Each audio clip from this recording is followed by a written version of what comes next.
En nuestra lección de hoy vamos a estar hablando sobre el género y el tiempo. Ya que el género pues, es un capítulo bien breve, vamos a unir los dos y vamos a comenzar. El género en lenguaje de señas lo determinamos dividiendo la cabeza en dos. De la nariz a la frente hacemos el masculino y de la nariz a la barbilla hacemos el femenino.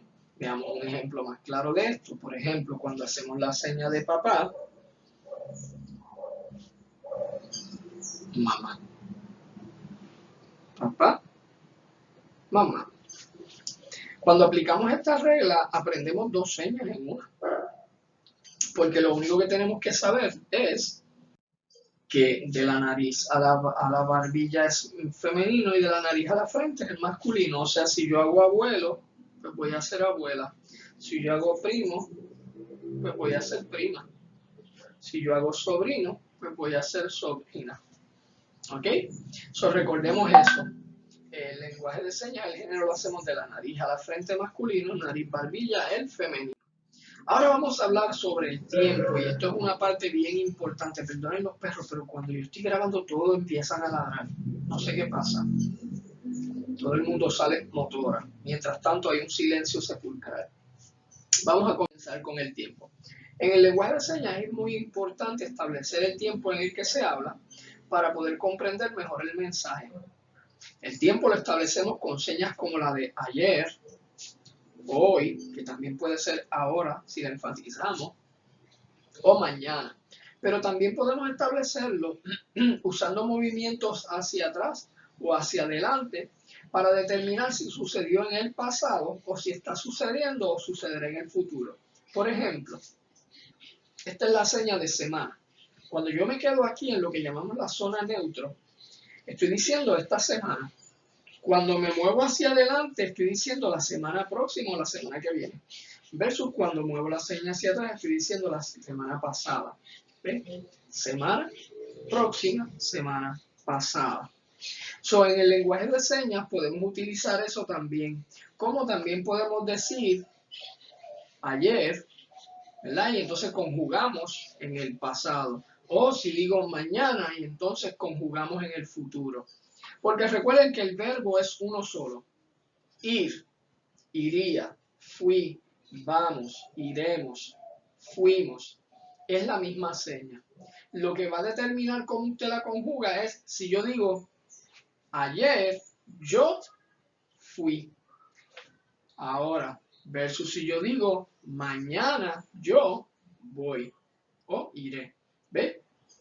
Pero lo que cambió aquí en el verbo ir es la seña que estaban antes, la seña de tiempo de ayer o de mañana.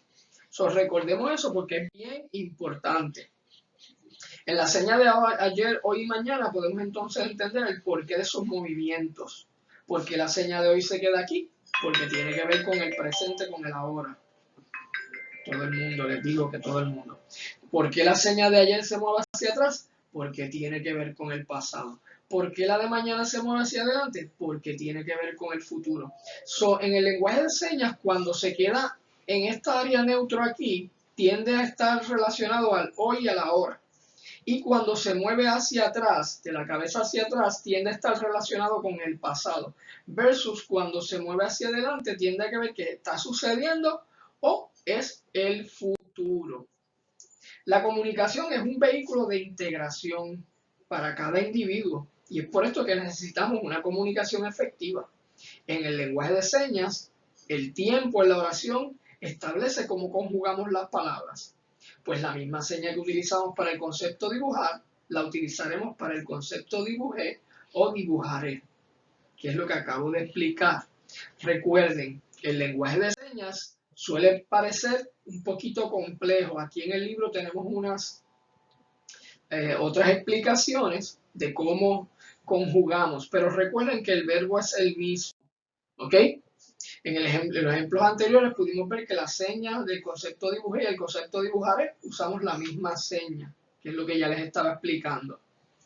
Para poder comunicarnos efectivamente con una persona sorda es importante entender cómo estructura la oración en el lenguaje de señas la persona sorda.